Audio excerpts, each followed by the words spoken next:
ask you, we're a few days away. By the way, here we go with this guy. Go ahead, let's go. Let's hear the We're a question. few days away from the end of the fiscal year and a potential shutdown. Right. Is there gonna be a government shutdown? Could be, yeah, because the Democrats are crazed. They don't know what they're doing. They want to have the border opened up so that criminals can pour in. You know, we're doing unbelievable borders closed and people are coming into our country legally. They continue to want to have men and women sports. They continue to want to have transgender for everyone.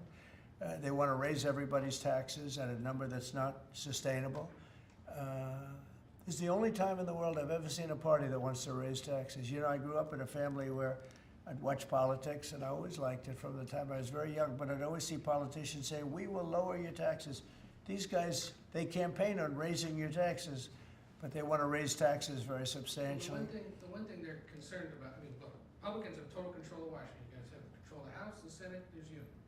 But Well, when you say control, so we need 60 votes for this, and we have 53 Right. Republicans, so And the we one need thing- 7 Democrats. And those 7 Democrats and others are asking for an extension of a tax credit on people who get the Affordable Care Act and some other government-backed health care. So are you willing to negotiate Well, on what that they're issue? really asking for is they want to pay for illegal aliens that have come into our country by the millions and get onto the rolls, and they want to pay. And our people don't want to do that. Our people are taxed enough. You know, we just approved the largest tax decrease ever in the history of our country, including the extension of the previous Trump tax cuts.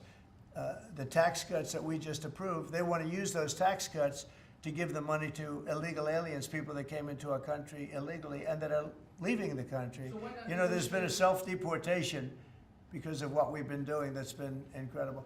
Okay, yeah, please.